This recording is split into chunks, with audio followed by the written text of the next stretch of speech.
To explore the implications of governmentally sanctioned psychic shenanigans and the power of the human mind to surf this mysterious universe, this is Neon Galactic. I'm James Falk. Thanks for joining us. In an age when whistleblowers have described the federal government's use of psionic assets to engage with and potentially control non-human craft with their minds, the history of such talents and technologies becomes all the more pertinent. Our guest today for many years was a military man whose most strategic contributions came from the deep recesses of his own consciousness and that of others. Working with legendary remote viewers such as Ingo Swann, among others, Paul Smith was an important figure in the Psychic Spy program, deploying his awareness to far-flung locations in order to gain American advantage and helping others to do the same. In recent years, Smith has become a teacher of such skills and now lectures across the nation and globe, helping the civilian world understand the esoteric secrets our government, at least at one time, recognized as vital to the national interest. We'll explore the nature and reach of such abilities, how the government put them to work, and what Paul Smith has come to know about the nature of our shared reality. Where does the legend end and reality begin? How do these apparent skills compare with ancient esoteric ideas of soul and the great chain of being?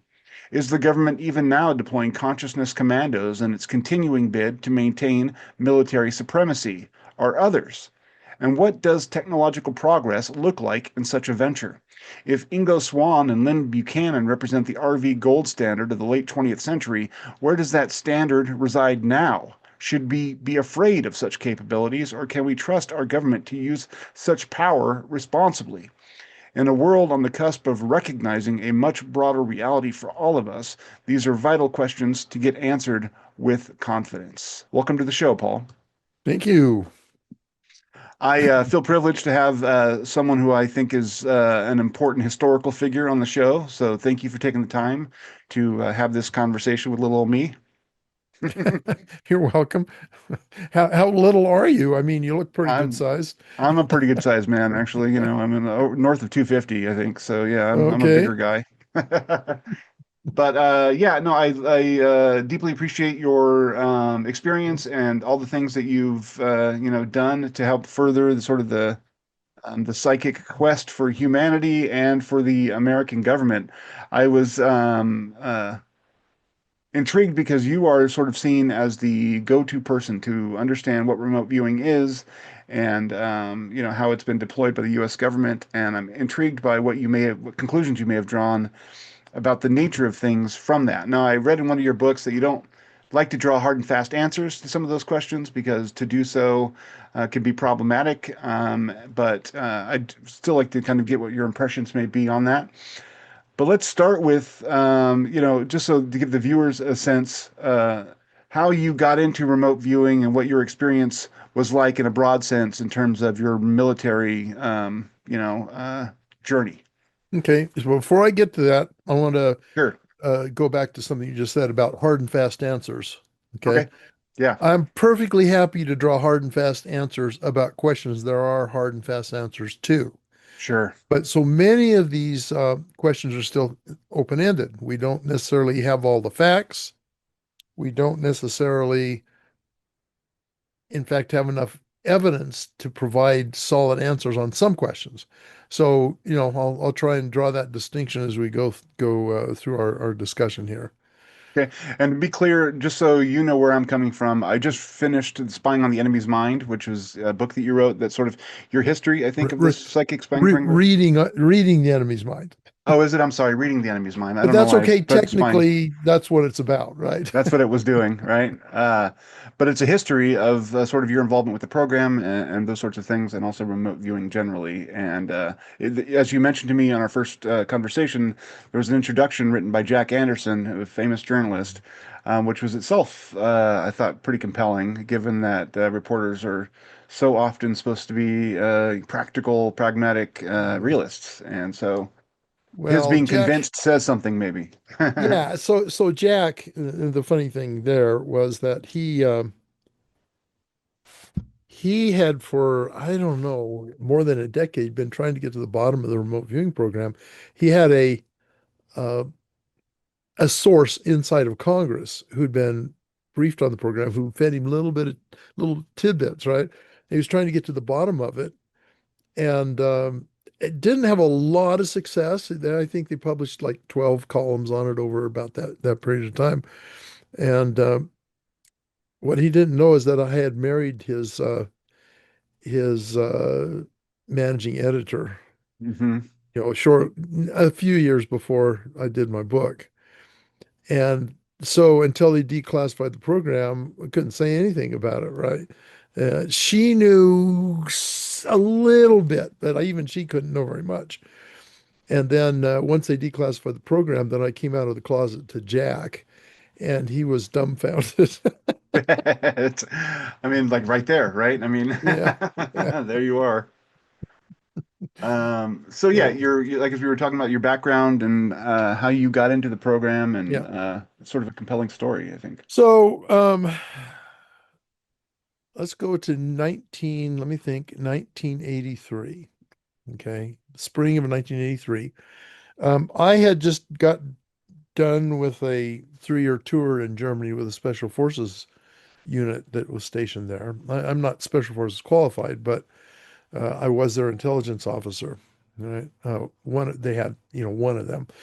Um, I came back. I went to the officers advanced course, military intelligence officers advanced course at Fort Huachuca in Arizona, and then got stationed at Fort Meade through an interesting set of synchronicities I won't go into now. I'm at Fort Meade, Maryland, and what I didn't know, I knew some of this. I didn't know all of it. I moved in next door to a guy named Fred Atwater. He goes by the name Skip today. That's his nickname that he got as a kid, and he prefers that. So I moved in next door to Fred Atwater. We shared a wall. It was kind of townhouse unit. And across the street from another guy, Tom McNair. Now, the odd thing about these guys, they're living in military quarters, and Skip's door said Captain McNair, and Tom's door said Captain McNair. I mean, sorry, Skip Atwater, and then Tom's door said Captain McNair. But neither one of them ever wore a uniform. And in fact, Tom had a full beard. We're on an army base, right? And and I thought that was kind of strange. I figured I'm sorry, I've got some kind of itch going on with my eye here. Hopefully that will fix it. Tom, well, I assume that both of them must be in some kind of human intelligence collection organization. And I'm talking to them and I say, well, what do you guys do? And they said, well, we can't tell you. I said, well, I know that, but at least you can tell me what particular intelligence discipline you're involved in. Thinking they're going to say HUMINT, which is human intelligence, or SIGINT, which is signals intelligence, or IMINT, which is imagery intelligence. There's a couple other others as well. And they said, well, none of those. I go, what do you mean none of those? There isn't anything else. They said, well, that's the way it goes. And then I asked him, well, okay, thinking this might give me some more information. I said, well, do you guys do a lot of traveling? And they start to say no. And Tom suddenly stops and he says, well, sort of. I found out later he physically didn't travel, but his mind did. Okay. So I had never put the words remote and viewing together, didn't know it existed. Um, one day they knocked on my door and said, "We think you might be good at what we do." And I said, "Well, what do you do?" And they said, "Well, we can't tell you that." I said, "Well, how do I know I'm going to be any good at it?" They said, "Well, we'll give you some tests." And they gave me some personality profile tests like the Myers-Briggs and psychology tests like the MMPI and stuff like that. And they said, if you score where we think you will, then we'll read you on to the program and give you the opportunity to volunteer. Well, before I know it, I'm sitting in the building that they were operating out of with Tom there with his full beard and his button-down collars and his jeans, telling me that our mission here is to collect intelligence against foreign threats using a parapsychology discipline known as remote viewing. We're inviting you to volunteer to become a psychic spy. Okay. And and I kind of surprised him because I pretty much immediately said, "Okay, I'm in." You he was expected kind more of of an surprised. ontological like struggle with it, maybe, or Well, like yeah, what? he had expected that I'd have, some reservations about it. Hmm. But what he didn't know, and of course I've told this story other places as well, so if any of your listeners have heard it before, I apologize, but its story doesn't change because it's how it happened, right? So, so what he didn't know was that as a as a kid and an adolescent growing up, a young adult, I was fascinated by science fiction that involved ESP, extrasensory perception, like Zena Henderson's Pilgrimage series or Andre Norton, her telepathic cats and stuff like that, right? Yeah. And then in junior high, I'd been involved in a science fair project that involved ESP, trying to guess the card shapes from the Zener cards, the star and the wavy lines and all that. You see it in Yeah. the opening scenes of Ghostbusters. Um, and it totally failed. Nobody in that project showed any evidence of being psychic at all. Of course, I found out later that was a very poor test of psychic ability, but nonetheless, it failed, and I'd become doubtful about the reality of it. I'm sitting here listening to Tom tell me essentially that there was a line item in the federal budget that paid to have people taught how to be psychic.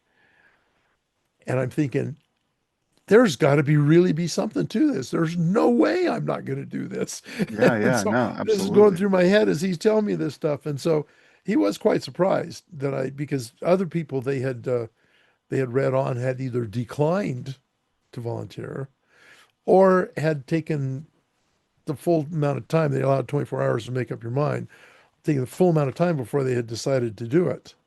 And Yeah. here I am essentially instantly agreeing. So that was a moment of surprise to him. Term psychic spies is something we throw around, but you have an interesting comments about it in the book where it's not necessarily the psychic tree or whatever you want to call it that people typically think of with that. And you talk about Joe McGonigal's conception of what, remote viewing is versus what remote viewing actually is. But from your perspective, what qualifies as remote viewing and how does that contrast with what, other forms of divination? So, well, first of all, you got to be careful with the term divination. Divination implies foreseeing the future, Hmm. and remote viewing, Okay, yeah, yeah. particularly how we used it, was largely real time or past. So more Right? We clairvoyance, maybe, or I mean, Well, it is very similar to clairvoyance. Okay. mhm, And there's a little fuzzy ground between what counts as one discipline and what counts as the other. There's some things it's clearly not. Remote viewing is clearly not channeling because you don't need some kind of entity intermediary that gives you the information. I call it remote viewing is the most democratic of all psychic abilities because from the research they did at Stanford Research Institute, now SRI International, and other laboratories, it appears quite evident that just about everybody can do this. Okay. You don't need to have a special gift. Everybody's got the gift. And you don't need any kind of help, guardian angels or long or dead people or whatever to help you, right? mhm, It's something that we have the innate inborn abilities to do, right? But in a way, it's kind of like reading. When we're born, we all have the capacity to be able to read. We just don't have the skill. We haven't learned how to do it. But we have everything we need to be able to do it once we develop the cognitive ability to learn the process. And ultimately, nearly everyone can learn to read. yeah, Okay. So it's kind of like that, except of course, obviously a different kind of mental domain from reading. yeah. Um, So I think I strayed from your original question. Just what's the difference between, remote Oh, right, viewing and right. some of those other So, approaches to, yeah, okay. So, I mean, we've got a lot of different things. There's scrying, there's clairvoyance, there's channeling, there's mediumship, there's, some would argue tarot reading is related and these kinds of things, right? Or how's remote viewing different? Well, remote viewing is similar to clairvoyance. If you take the term clairvoyance, though, literally, it means clear seeing, literally in French, right? yeah, Clear seeing, which limits it to the visual capacities. Remote viewing is actually a multisensory element. Now, I do have to draw another distinction here between extrasensory perception and regular sensory perception. So the extra, people think extrasensory perception means you have a sixth sense or a seventh sense in addition to our regular five. It's not what extra means here. Yeah. Extra doesn't mean an extra sense. It means outside of the senses. In the same way we use the word extracurricular or extraterrestrial, outside of the terrestrial realm, right? Mhm. And so it means outside of the senses. And yet, the experiences we have in an extrasensory perceptual experience are similar to what we'd have had we sensory connection to it. Our senses actually limited. But the signal seems to bypass the senses and directly stimulate the perceptual processing centers in the brain. Okay. Normally they're stimulated by a sensory input. In this case, there's no sensory input, but they are stimulated in a similar way nonetheless. Yeah. I hope that makes sense to Sure. No, you. Okay, absolutely. good. So, so in remote viewing, you have what seem to be sensory kinds of experiences, even though the senses themselves aren't stimulated. So clairvoyance is just the visual, but remote viewing is like a cocktail of all the senses. You can detect smells, tastes, textures, tactiles, sounds, and visual kinds of things. Okay. So that's one big difference right there. But I think the main distinguishing feature of remote viewing is that we have this thing that always causes trouble when we're trying to be psychic, and sometimes in other settings as well. We call it mental noise. Yeah. Okay. And mental noise is all of the racket that's going in all our brains at any given time. Particularly if you're, and I'll speak in terms of left brain, right brain, even though it's a little simplistic to do that, it's still kind of a reasonable way of addressing it. So um, our left brains, anytime they get information, they're supposed to interpret that information, which often comes through the right hemisphere, right? They interpret that information and tell us what it means. When the left brain doesn't have enough information, it still feels obligated to tell us what something means, even though it may not have enough detail to give you the correct answer. So the example I often use is, let's say you're at a party and you walk into the party and you see a couple of your friends talking over in the corner. You go over there, and as you approach, you hear one of them, the last half sentence of something one of them is saying on the subject, and your left brain only has a little bit of information. It jumps to the conclusion that it knows what they're talking about, and you come up and you say something really stupid because what you thought they were talking about isn't what they were talking about. Yeah. Okay. I've had Yeah. that happen way too many times, Yes, as have exactly. most of us, I'm sure, right? I mean, Well, that happens in the psychic realm as well. Is the okay. left brain's getting piece of the picture, but it doesn't get the whole bit. And so it will often generate this noise. It wants to guess what it is you're remote viewing. It wants to extrapolate from something it's perceived. It wants to elaborate and interpret, even though it is getting it wrong as it's doing that. That's one form of mental noise. Remote viewing, um, as it was being developed in the lab at SRI International with Ingo Swann and Hal Puthoff and Russell Targ, those are the Hmm. principals at the time. Yeah. As it was being developed, they recognized the existence of mental noise and came up with mechanisms to help deal with it. And remote viewing, as far as I know, is the only psychic discipline, for want of a better term, psychic discipline or applied consciousness, if method of applied consciousness, Yeah. I um, like that. that actually recognizes systematically the presence of this mental noise and has a way of dealing with it. Okay. Mhm. All the rest of them, none of the rest of them have that. You know, there are practitioners of these other disciplines who have, through trial and error, realized there's something like this going on. But by and large, none of these other systems have a way of managing it, which remote viewing does. Okay. It's interesting. Ingo Swann is obviously formative in developing the Mhm. methodology that the government used for this. There has been some evolution in the wild, so to speak, since with different methods that other people have proposed. Bertie Jaworski is someone that comes to mind who has her own system that she's developed. Mhm. And for her, it's a lot of sort of tactile impressions and how she uses her body and encourages others to use their body to kind of capture some of those feelings and sense impressions. To your mind, even though those have changed and evolved the original parameters, do you think that those still qualify as remote viewing, or is there a point at which it becomes something Yeah, else? yeah, they count as different methods. Now, using Prudence Calabrese is her actual name. Yeah, I know. Birdie's Yeah, her screen name, if you yeah, I will. met her Yeah. as Birdie, so that's what I. Yeah, yeah, yeah. So, what she's doing isn't actually new to remote Okay. viewing because if you understand the basis for remote viewing as it was taught by Ingo Swann, Hmm. what we're talking here is kinesthetics, right? Okay. Yeah. Yeah. Yeah. The kinesthetic underlying of a lot of our experience, um, which is essentially our bodily reactions, to the signal, if you will, and that's a very significant, important part of controlled remote viewing, which is Ingo Swann and Hal Puthoff's final creation, if you want to talk about it in that way, Yeah. elaboration or evolution of remote viewing.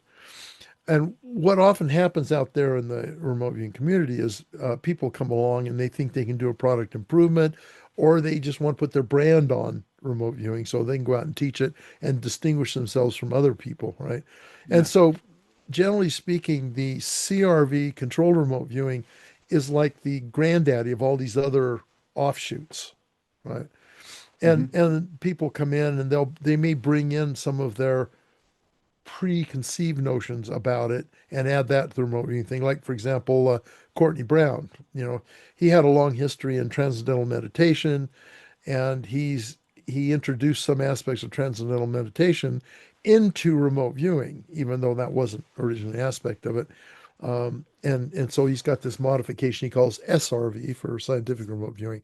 And of course, Birdie slash Prudence, her transdimensional approach. I'm not Yeah. quite clear on what she calls it these days. Transdimensional mapping is what Is she that what she calls it. calls it? Yeah. Okay. Yeah. So Yeah. that is really a descendant of Courtney Brown's SRV, a Okay. scientific remote viewing. She used to be an associate of Courtney Brown's, right? And so she's got this new process. She's what she, it's new process. She has added a few things like this mapping thing. She's integrated that into it, although we were doing that kind of thing at Fort Meade too. We'd use kind of mind mapping protocol on occasion. And so there's some variation she's introduced here. And so what you find is a bunch of these different methodologies and things that in some cases they just change happy to glad. They may Mhm. change the terminology or whatever. In some cases, they do add additional things in from their own experience or whatever. Sometimes they add things that seem logically plausible to them that they think will improve the process. And I'll say right now, I don't know if they improve the process or not. Um, of course, I'm biased towards CRV because I teach the original protocol that Ingo Swann and Hal Puthoff developed. Mhm. So I'm biased towards that. I think it is the best method, and as if you, in terms of if you can say remote viewing is a streamlined process, it's the most streamlined. Even though people say, "Oh, it's too complicated," there's reason for that. Okay, Yeah. but these other offshoots, for all I know, maybe some of them are better. Obviously, some are going to be better than others. None of them are equally good, right? Yeah. So there's bound to be a better and a worse, and I don't know what they are because no one has come up with an actual successful way of testing remote viewing efficacy Yeah. beyond the standard subjective judging evaluation that's always been how people determine how good or bad a remote viewing session is. So at this point, I can't judge which one's best. I just have my own opinions about it, right? So I mean, for folks who maybe have a skeptical bent, I mean, saying that like there's no effective way check to test the efficacy of remote viewing besides yeah, subjective assessments. Why are you convinced that it works? I mean, obviously you have a ton of experiences, and your book lists all these important realizations and discoveries that were made of planes that were lost in Africa, and even though some of them were found before the remote viewers were able to, just the results were stunning in terms of yeah, what they, were able to indicate. But yeah. I mean, is it just your experience over the years, like constantly Yep. realizing that you were getting close to the Sure. target? I mean, how would you say what So, convinces you? so first off, I want to distinguish between what I just said and what your question is. Right. Okay, what I just said is that there's a lot variety of methods out there, Hmm. and so far we don't have a tool that is fine-grained enough to tell us which one works better. Oh, okay. Okay. I see what Right. you're saying. So that's the Okay. first thing I said. But now the next one you said is a much more meta kind of concept, right? Yeah. What makes me think remote viewing works altogether, right? Yeah. And yes, my experience, but that experience is multi faceted, right? So first off is me actually doing remote viewing and then knowing the conditions under which I did it. So for example, I've got a bunch of sessions I've done, uh, mostly double blind, all of them blind to some degree. Okay. And yet when I take a session that I had no idea what the target was and compare the results to what the target was after the fact, there are some absolutely stunning matches. Yeah. Okay. And there shouldn't have been, given my level of knowledge of the target previously. Exactly. And that particularly is a legitimate comparison when one thinks about the ones that I did precognitively, in which the target wasn't even known at the time I did them. And yet, when I succeeded in producing a result, when I say the target wasn't known, that the unknowns about the target weren't known at the time I did the session. And then when we're able to compare the later revelations about the target to my results and saw these stunning matches and very few errors. I mean, that's what we call prima facie evidence that it Yeah. works. Yeah. And when you have a bunch of prima facie evidence, like hundreds of sessions or even thousands of sessions, the case may be not my case. I don't have thousands that are that good, but I certainly have scores and maybe hundreds. Um, that verges on certainty in Yeah. terms of empirical evidence. In fact, really basically when you get to statistics, statistics measure a whole bunch of incidents like that and compare to what you should expect according to chance, right? Yeah. And so the statistics are there. Now that's just my experience. But then I've had long experience observing the results of others, the Yeah. process and results of others, not just colleagues who I've been able to evaluate their data and their results, but also in training others.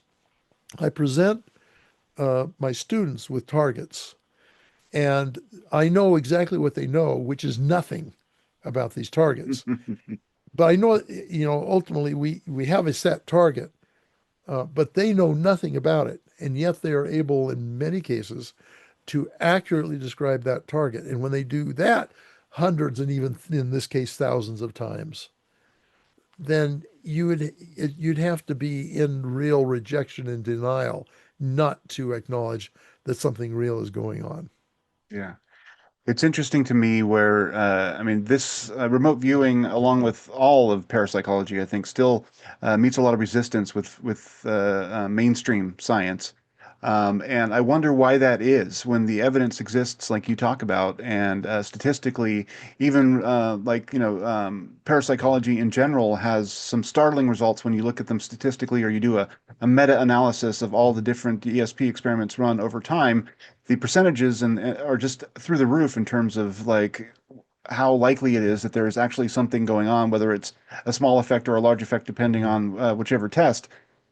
Why doesn't it make more inroads into materialist science? Is it, I mean, I understand that there's a fundamental problem and that there's no underlying theory. And for a lot of Right. scientists, that lack of a theory is extremely problematic. Yeah. But I don't know that that should be enough to make people dismiss a phenomenon Yeah. that's been so well chronicled as RV results and broader Yeah. parapsychological results. There's a whole several paradigms, experimental paradigms.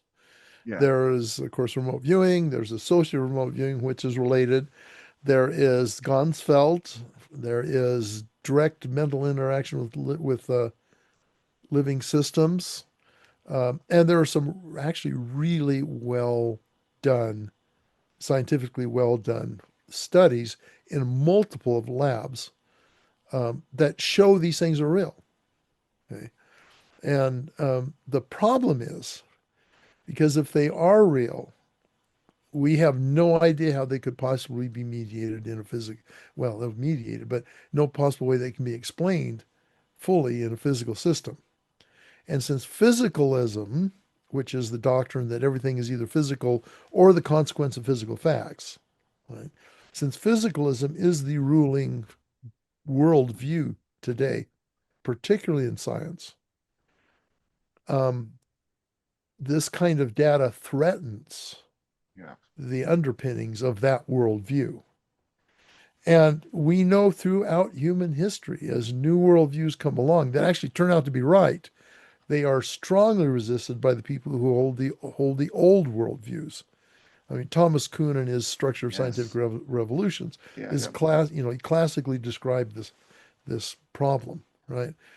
Um, it's interesting because I had an interaction with an old friend of mine who has a blog, and he talks about this stuff, not exclusively, but he brings it up every now and again. And he's got a bunch of loyal skeptics who always rebut him on all this. And if you look at their responses, it's like, there is no evidence for this. This is just pipe dreams. This is just nonsense. There's no evidence for it. And then when you look at what they're saying and you say, well, there is evidence. Have you looked at any? No, it's nonsense. I would never bother. Well, that's clearly denial. That's not scientifically based. That's an Yeah. emotional reaction. It's a thing, it's an avoidance of something I've come to recognize as ontological shock. You Yeah. used that word ontological before, and most people don't know what that means. Ontology is the study of what is real and what exists. Okay. Yeah. The philosophical discipline involves metaphysics and these kind of things. When I say metaphysics, I mean philosophical and scientific metaphysics, not the woo-woo metaphysics, not that kind of thing, right? So it's a metaphysical study, ties in with metaphysics as defined by Aristotle, right? Um, and uh, and basically, for example, physicalism is an ontological view. Let's go into UAPs for a minute just to kind of shake things up. I love it. So um, there's two words that get tossed around a lot, and people don't know what they are. One is ontological. I've explained that. Then there's epistemological. Epistemological means what you know and how you know it. Okay. Yeah. So in the UAP world, are UAPs real in terms of how most people assume that they're extraterrestrial or at least some kind of advanced, intentionally driven kind of phenomenon? Are UAPs real? That's an ontological question. Do they really exist? The epistemic or the epistemological question is, what can we know about them and can we know anything about them? Those are those two things, ontology and epistemology, right? Mhm. And so ontological shock is when you encounter something in your experience that that uh, that it contradicts the worldview you have. And I think we all understand that. Usually we have some kind of ontological shock. It can be a sociological thing. You can, for example, let's say you're a lifelong Democrat, and all of a sudden you encounter something that tells you that a conservative view is actually truer than what you believe, right? And we can turn this the other way too.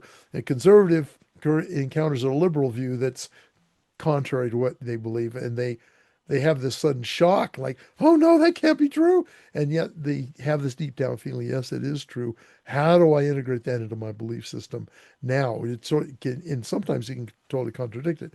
When somebody converts to a different religion, there's often ontological shock involved because their old worldview is undermined by this new one.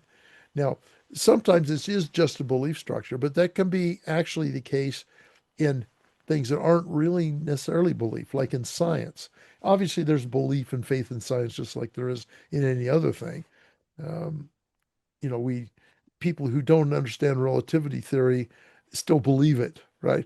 Okay. Yeah. Yeah. Yeah. Um, there's things in quantum physics where it's a sort of a faith thing. Yeah, there may be something else that explains we have faith that this is real. They would never say it that way, but that's kind of how it works out. It's all human nature. So it's scientific, but let's say scientific, there's a certain interpretation of scientific facts that's universally accepted as correct. And then all of a sudden something comes along to upset the apple cart. Some new discovery shows that our interpretation, understanding of that is totally wrong. Then science experiences an ontological shock.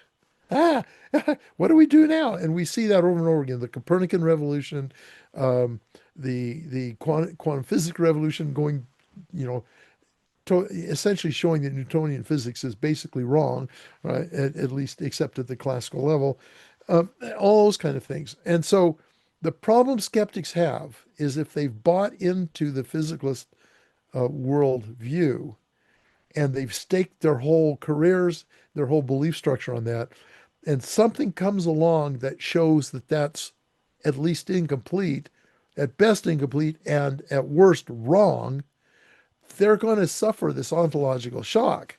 And they may not at this point have anything to replace it with because we don't have a theory for it, whether it's even if it's a non-physical theory as opposed to a physical theory, right? And Hmm. so what happens a lot with skeptics, maybe I'm being too down in the weeds for you here, but I'll finish this up right No, I now. love it. No, yeah, Yeah. What happens with skeptics oftentimes, they won't look at the evidence because they recognize they may suffer ontological shock if they do.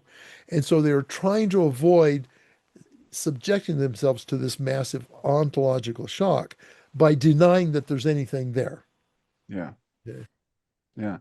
It's interesting you mentioned UAPs because we're in this discussion right now culturally about whether they're real or not, and the government has Mhm. come forward and said some very intriguing things. The UAP Disclosure Act has some pretty bald statements in it that are shocking in terms of what might actually be real, and that has kicked off an ontological shock for some folks, and I think it will continue to do so, especially if more evidence is presented. I wonder if that slippery slope of ontological, fault lines or whatever may, in turn, benefit something like this discussion, both because some of the figures are the same in both, conversations, but also just a broader reassessment of what we accept in science and what we reject, and how those, judgments are made. Maybe having one sort of, rejected thing realized as true may force a reassessment of other sort of quasi-related things. Well, you see that happening.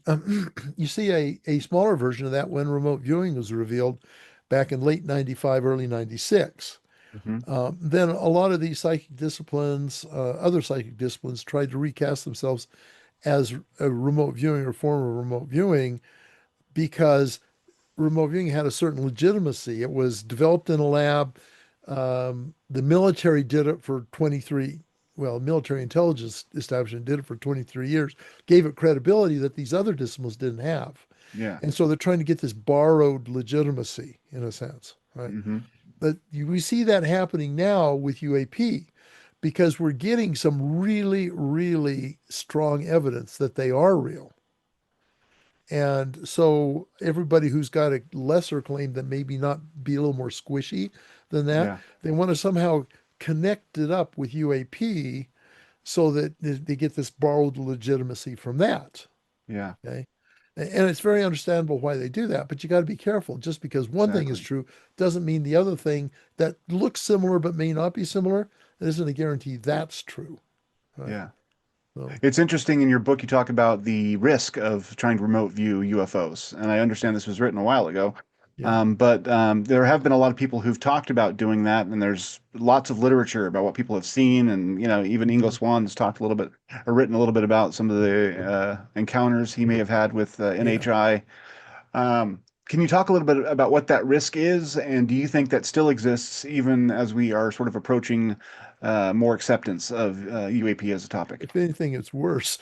Okay, yeah. Okay. Why is So, that? Of if I can do a shout out to a different podcast, just for a course, moment, yeah, yeah. They're all my and friends. I don't think this will bother you. Are you familiar with Jeffrey Mishlev's New Thinking Aloud? Yes, in fact, I've interviewed Jeffrey Mishlove, and Yes. he's one of my idols because we both Okay, started that at good. PBS station. Yes, yes. So I did an interview with Jeff. In fact, you have the most popular New Thinking Aloud video ever I do. recorded, if I heard that Yeah, right. I Yeah, yeah. do. I do. And I don't know if that's because of me or because of circumstances that made it happen, but we won't get into that. I did do an interview Yeah. with him on, I don't remember the exact title, but it's remote viewing anomalies or something like that, in Okay. which I talk about this problem with remote viewing things like UAP or Bigfoot or whatever, right? That mistakes people make in doing that. Yeah. The biggest danger, and now when we say danger, we got to be careful. I'm not talking about physical danger or anything like that. Uh, the danger is in coming up with a false positive, right? You oftentimes when people do this, they do it front loaded. That means they know what the target is, and so they know they're remote viewing a UAP event, and so already the left brain's kicking in and throwing stuff out Yeah, they're that bringing may baggage with not. them, right? Yes, and Yeah. uh, a lot of people, even when they first start remote viewing, they want a remote view because it's exciting, it's entertaining, remote view xenobiology or some kind of UAP phenomena or whatever. Um, but the first thing to be aware is that, well, probably a better way of approaching this is to say the biggest problem with most of these anomaly kinds of targets like UAP and so on is that they're not feedbackable. You can't actually verify the remote viewing.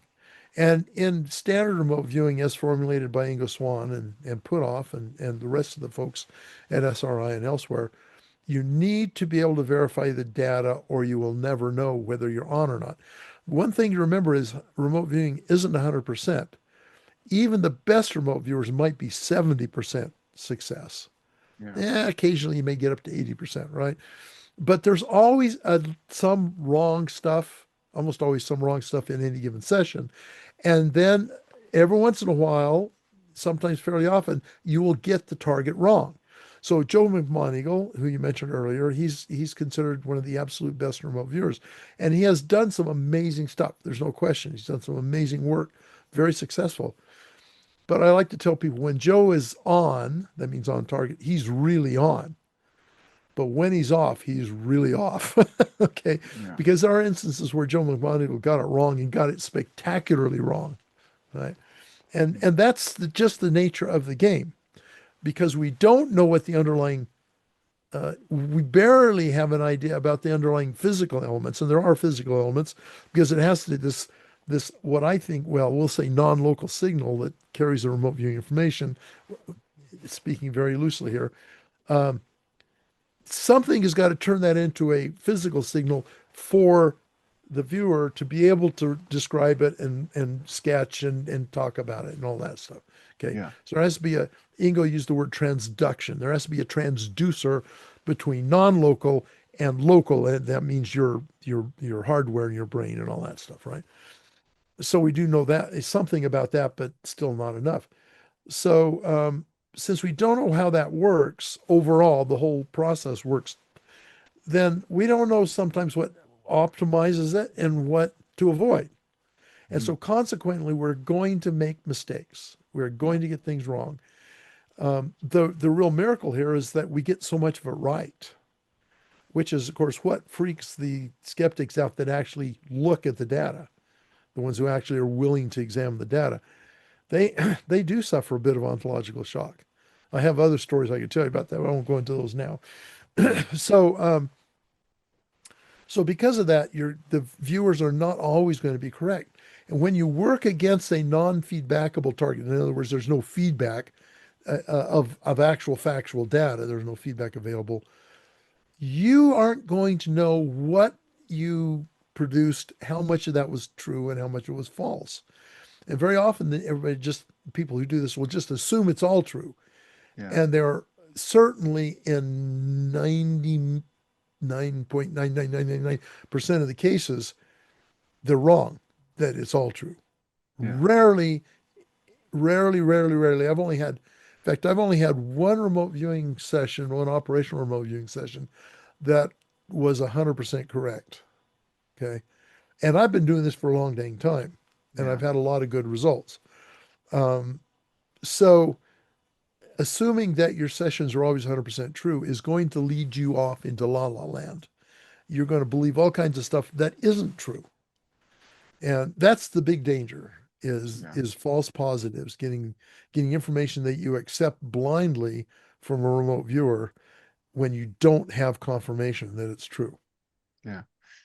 It seems like from what you said, I mean, that part of the subtext there is that if and when we understand the mechanisms and how it's working, maybe we can eventually improve the process through understanding how the distortions may occur and whatnot.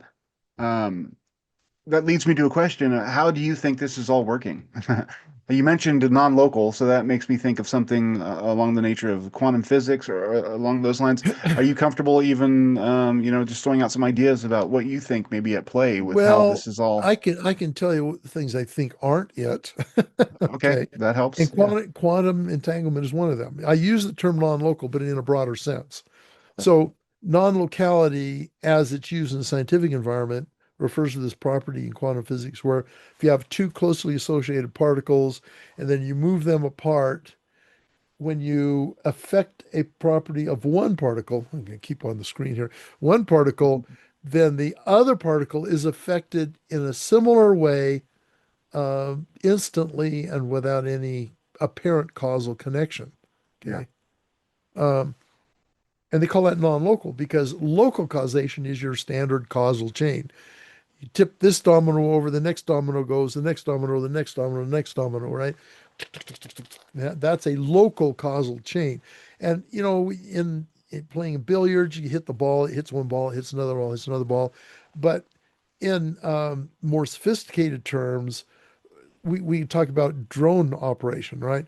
You have a controller here with a bunch of switches and stuff and little controls and stuff. That sends a radio signal that you can't see, but it's still in the physical world. Mhm. Radio signal goes to the drone and causes the drone to do whatever you want it to do, right? That's also local causation. But when you start talking this quantum entanglement business, it's non-local because there is no causal chain connecting those two. It's what they call, the quantum physicists call, a correlation. This happens and then this happens. Okay. And we could get into David Hume and his discussion about causation. That's another down in the weeds kind of thing we probably don't want to do right now. But it's like, this happens and this happens and it's consistent. That does all it. And if this happens, it always happens that way. But there's no causal chain there, um, mathematically and experimentally. It's non-local. Yeah. There's no intervening causal chain that explains it. Okay. Hmm. So when I say non-local, I mean that concept that there is no apparent causal or temporal connection between these things. But it's not quantum physics. It doesn't Okay. involve quantum non-locality. And the reason I say that is because the kind of information that gets transferred in remote viewing um, cannot be explained by non-local causation, non-local quantum non-local causation. But there's an even more important element here. That is the temporal dislocation that we Yeah. Yeah. experience in Yeah. remote viewing can't be explained. In other words, in remote viewing, you can actually describe events that happened years ago that you don't have any connection to. You don't have any knowledge of. I mean, my longest ago event that I could certify, I described was the Battle of Hastings in 1066. I was given that target. I had no idea what the target was, and I proceeded to describe the actual what it would have been observable on the ground during the Battle of Hastings. Okay. So that was able to be confirmed later when I was told what the target was. But I'll tell you right now, I had no idea. So that is a temporal distance of 1,000 years or more, Yeah. Yeah. Yeah. right? Yeah. Um, but I also was able to describe 50 hours in advance an attack on a U.S. warship in the Persian Gulf in 1987, right? And I described it in great detail. That was the one session I did that had no errors in it. I very literally described this attack. Um, and we thought I was wrong at the time. It 50 hadn't hours, happened yet, right? that hadn't happened yet. Yeah. 50 hours later, and the event happened that was exactly as I described in my session. Yeah. Okay. For So quantum physics can't explain either one of those things. for sure. Quantum entanglement can't cover those, right? And so that tells me it is an entanglement. What is it? Well, my friend Bill Ray, who's one of our, he was actually commanded the remote viewing unit for about a year and a half, but we trained together with Ingo and Hal. Bill Ray says, well, it's just magic. Now, I don't really like that explanation because it doesn't explain anything, right? I think that the remote viewing phenomenon has some non-physical components. Okay, there's some kind of non-physical interaction here. And of course, that's not much better than magic, but it's a little bit better. My dissertation goes into this uh, to a great extent. Well, that's ironic because skeptics say, well, no responsible, no responsible academic would support this kind of stuff. I had, how big was my committee? Six people on my dissertation committee, one of whom, well, three, arguably all four of the philosophers on there were world-class philosophers, one of which was a physicalist himself. And then I had Jessica Utz, who is one of the Yes. most prominent statisticians in the world. Statisticians. In fact, she said Yeah, that if parapsychology were any other science, it yeah, would be considered proven by now. And the yeah, famous quote about, yeah, yeah. yeah, And yeah, she's right, but except for not having that theory that we talked about, right? yeah, yeah. Explanatory context. But um, but these guys approved my dissertation. Now, it doesn't mean they necessarily believed what I said, although a couple of them did, but they approved it, recognizing it was good, solid research, and I had essentially established my point, right, that I was making in the dissertation, and it involved a lot of remote viewing data and parapsychology data in general. Okay, so that was a sidebar, and now I have lost the bubble of what I was where I was going with that. Um, But that's, I mean, it's interesting to me, like, yeah, no, I'm forgetting where I was.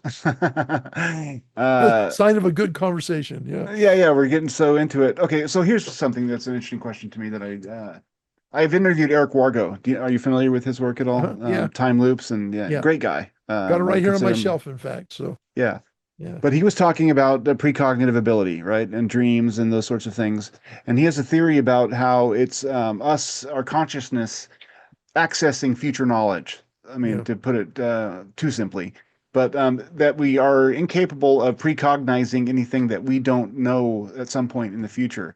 But it struck me when reading your book that there's a couple of examples of Pat Price remote viewing some things that he didn't know He ever never, because he passed away, never got feedback on. never Yeah. got feedback on them, and they were very, very accurate, even though it wasn't considered so at the time. Yeah.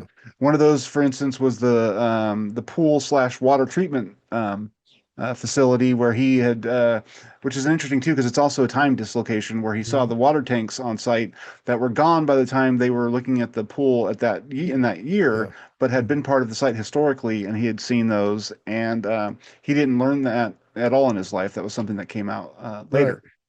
So Yeah. I wonder what your response is to that idea that, all this is our mind sort of precognizing things that knowledge Yeah. that we have about the future. So, Yeah. yeah. So the scientist that took over the SRI program after Hal Puthoff got offered given an offer he couldn't refuse. Okay. Named Ed May. He's got this thesis that remote viewing, in fact, I think psychic behavior in general, is all about precognizing your feedback in the future. Right? Yeah. And I see the Pat Price examples, and there are other examples as well. The Pat Price examples, there's at least two of them I know of, where he never got the actual real story before he was dead. Hmm. Either that proves that it isn't all about feedback. Now, I think there are times when it is. I'm not going to Sure. reject that altogether, particularly if you're doing associative remote viewing. It's all about remote viewing your feedback in the future, right? But I think Pat Price examples show that you can remote view even if you don't get feedback. It still has to be a real target. It Yeah. still has to be a real target, but it doesn't necessarily depend on you getting getting feedback of that target in the future, because he was dead by the time anybody knew that was in a position to give him feedback. Anybody knew what they were. Now, it's either that or it's absolute evidence that there is life after death. Yeah. And so, That's because true. Yeah, yeah. that would imply he may have gotten feedback after he was dead, right? So Yeah. I'm happy with either one of those outcomes. I'm happy with either one of them. Um, but yeah, I mean, I think that the whole feedback thing is, but of course, you do struggle a bit with figuring out how you remote view the future. I've had that question circling my mind ever since I did the ship attack Yeah. session. Um, some people see that as evidence that the future is fixed. In other words, you live in what they call a block universe. Um, I think there's plenty of evidence that it's not actually from remote viewing. Um, but it doesn't mean that certain time points are fixed. There is a certain deterministic value uh, in the timeline. So, for example, earthquakes, they seem to be unpredictable, but they are deterministic events. They have to do with earth stresses that have been developing over millennia in some cases, right? And ultimately, the right factors come together that were destined to come together just by this idea of cause and effect. But then an earthquake happens. They seem random to us, but if we knew all the facts at the starting conditions, all the facts Mhm. about the starting conditions, and then all the facts about all the intervening causal events, we could predict earthquakes 100%. Yeah. Now, of course, we're talking about such a huge, massive number of facts, most of which we can't get at, that that's not practically possible, but it is in principle possible, right? Yeah. Now, that's earthquakes. I think my theory here is that when human intentionality gets involved, in other words, where humans can change things as the time stream goes along, that's when the future becomes unpredictable, except in general ways. Okay. Yeah. And so I'm not sure how I did so well on that precognition, ship Mhm. attack precognition. And what Eric says may be true in certain environments, but I don't think it's a universal, right? I need to still think about this. I've been thinking about it a lot, and I don't have a total answer yet because I'm convinced we don't live in a block universe. Yeah. It's only partially block, right? Um, but then I have to be able to explain things like this attack that I described. And I haven't got an answer there. I think people who say, well, it's just all the future already exists, I think they're wrong. But I can't prove they're wrong any more than they can prove that I'm wrong. So, You said that you got the idea that it isn't a block universe through some evidence through RVing. Can you explain a yeah. little bit about what that insight was or how it came Well, about? this is kind of rough and ready kind of evidence, but Mhm. when you look at the remote viewing sessions, and when I say evidence, I'm talking about observational evidence here. Yeah. I don't know there's been any statistical. In fact, I know there's not been any statistical examination of it. But um, if you look at the remote viewing work that's done, when it's done present and past, it has a much higher likelihood of being correct than if it's in the future. Now, I'm going to accept associative remote viewing from this because that's a different kind of thing. But if you're remote viewing the open future, how would I describe that? For example, describe the next major terrorist attack in the next 20 years or whatever, right? You're almost always going to get that wrong. Okay. So the way I say it is past and present, 70% success, future drops to 5% success. Okay. Yeah. Now, those numbers are just kind of thrown out there that just give you an idea of order of magnitude of scale. Um, but that is the case. Trying to predict the future is really hard. When people they find out you're psychic, they want you to do one or two things. They want you to describe or find something or someone who's missing, Yeah. or they want you to predict the future. And those are the two hardest things for not just remote viewing, but any psychic modality to do. Yeah. We generally associate predicting the future or finding missing things with psychic behavior because we hear the success stories. We don't hear the many, many, many more failures. Yeah. It's kind of a selection bias kind of a thing, right? Nobody cares about failures. They want to hear the success stories. So that's what they hear. Yeah. Um, But the other reason we associate is because when there's nothing else that will work, this does work occasionally in those two cases. Yeah. And so it becomes the only thing, even if it's not successful all that often, becomes the only thing in certain settings. Well, it's So interesting because if it was a block universe, then it shouldn't be necessarily any harder to remote view the future exactly, yeah, exactly. yeah, because Yeah. it's all would be pre-existing. Now, Um, when you work with ARV, associative remote viewing, I've avoided talking about this because I don't want to have to explain it. But you are trying to remove your feedback, and that's a different kind of a cat that you're going to skin here, right? So yeah, the idea is removing your feedback. You do sort of set up a block universe in that small piece of the timeline. You yeah, have a feedback event that's going to happen unless the world ends in between, then it won't yeah, matter. But you have a feedback event in the future that's going to happen, and you in the present are remote viewing that feedback event in the future. And so that's almost 100% certainty that's going to happen. That becomes deterministic in an interesting way. And so yeah, that's why ARV works, is because you have that particular feature of the process that allows you to be more accurate about see, you're not predicting a future event. You're describing the feedback. The feedback then is selected because of what happens, and yeah, that could change as well, but it won't change from your perspective into the future. yeah. You're looking a little deer in the headlights with that one. I hope you understood what I was No, saying. I did. No, Okay, okay, absolutely. good. Yeah. I was just thinking of the next question. We had been talking about UAPs earlier, and one of the things that, it's slightly scary to realize that your government may be working with consciousness in a technological way and Yeah. being able to have access to things that historically have been considered unreal or metaphysical and not something that can be put to military or, governmental use. The story has been recently with the emergence of Jake Barber that there may be people who are psychiatrists or psychically gifted who are part of whatever that legacy program is, psionic assets. And Mhm. I wanted to get your thoughts on that. I know that you were never directly involved in any of that, as far as I know, and I mean, you've never talked about that. But from your experiences as an RV expert and someone who helped with the program and all of that, does that strike you as something that is possible? And what are your thoughts about Well, that? let's say unlikely. Okay. Okay. Now, I want to pause here for a second. I have an appointment I've got to go to very shortly, so we'll have to wrap this up. I think, how long have we Okay. been on? We are at an hour and 5 minutes, so Okay. 10 minutes would be good for me if that's good for Okay. you. Okay, good. Yeah. Okay. S- I find that unlikely.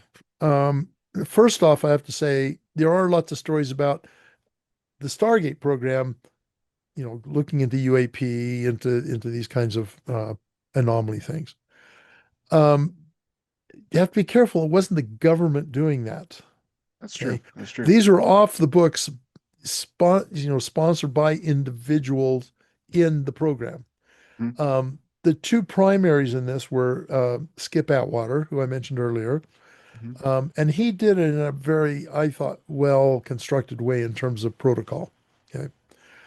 The other was Ed Dames, who was a bit of a loose gun in terms of how he did things. I had some real problems with his methodology. But we as viewers didn't know the difference Yeah. because we had to be blind to the target. We couldn't know what the target was. And so we were at the mercy of our taskers, right? Yeah. And Right. so Skip might call us in and we might think this is an operational project and he wouldn't tell us any different. And we'd work one of Pat Price's UFO bases. Let me do a shout out for his book, Project 8200. Okay. And then folks can get more information about in that book. Yeah. Okay. So Project 8200.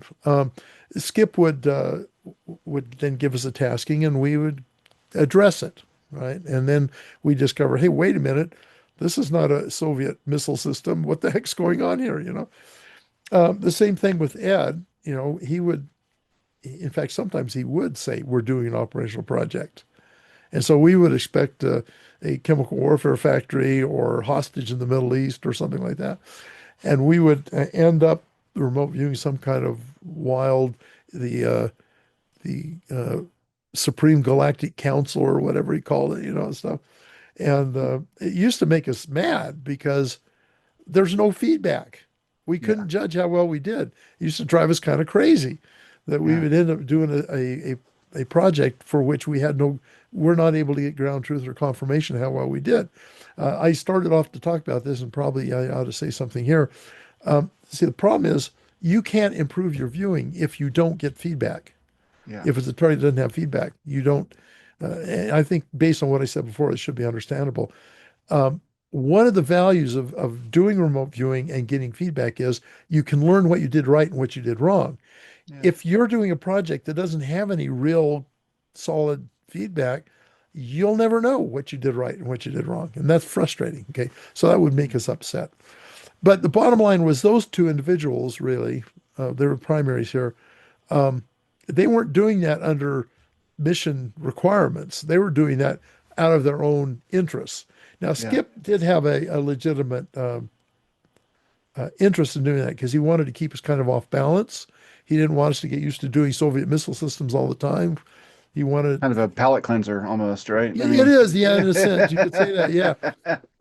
And that was worthwhile. yeah. And we did get feedback of sorts, but still.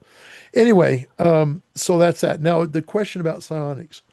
I don't yet know enough about psionics, but from what I understand, what I've been able to learn through listening to interviews with Jake Barber and stuff, I don't really see much of a distinction between that and what has been done in the past. It's like they've taken the, CE5 kind of stuff, right? I mean, say again? CE5 kind of technologies or No, approaches. I'm Is that talking what you? about in the mental, the ESP based realm. So Okay. particularly remote viewing. What they do seem to be doing is a little bit of remote influencing, where they try and influence a UAP to manifest in some way, Yeah. orbs to show up, whatever, right? And that's not really new. And the term itself actually isn't new. It was coined by a couple of folks in the 30s, in the 1930s, adopted in science fiction and video gaming.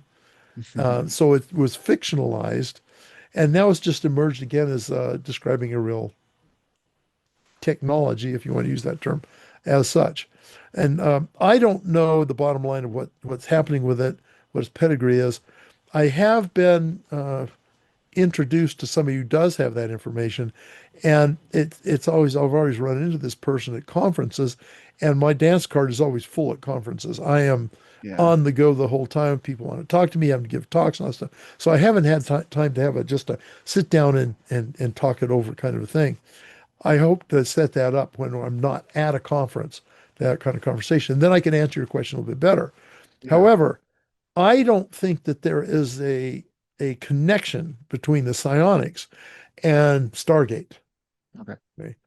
Um, and whether the U.S. government was doing it in some other off off the book side of things, I don't know the answer to that. So we'll have to see. Okay.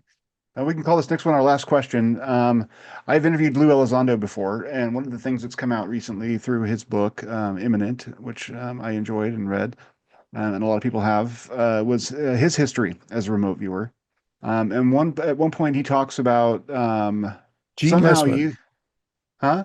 Gene Lessman. I'm not sure. Well, Yeah, I that's don't know. that's his mentor, his remote viewing mentor. He talks about him Okay. in the book, Gene Lessman. Yeah. Old buddy of mine. I met Gene back when I was with the Special Forces guys in Germany. He Yeah. was our go-to guy. He was a counterintelligence guy, right? His big Yeah. thing. And his mission was to keep track of the Soviet military liaison mission, which was a legal spying organization in Western Germany. And Yeah. they were particularly interested in the special forces. So he was keeping tabs on them in relation to us to make sure they didn't sneak out any secrets, right? And so he used to come and advise me regularly, right? So I Yeah. knew him from then. And then all of a sudden he shows up at Stargate. And where did you come from, Gene? Right. Yeah. It's the He random got assigned connections. there. He got Yeah. assigned there. And he and Skip, no, he and Bill Ray went back a long ways. So there was some connection there. He ended up there. He was great. He was very Yeah. helpful to the program. Anyway, Yeah. he ended up being Elizondo's mentor in the remote viewing world. Yeah. And My question has to do with yeah. something that Lou Sorry, said. another sidebar. You have to put up with those with me. No, I love it. No, I mean, it's all good for sure.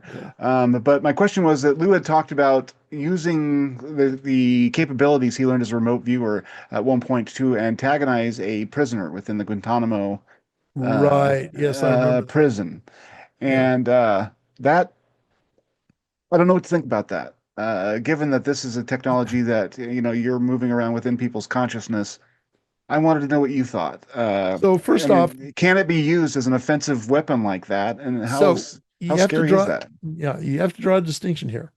Okay. That would be what we would call remote influencing, and it's not remote viewing. Okay. So remote viewing is a passive experiential thing.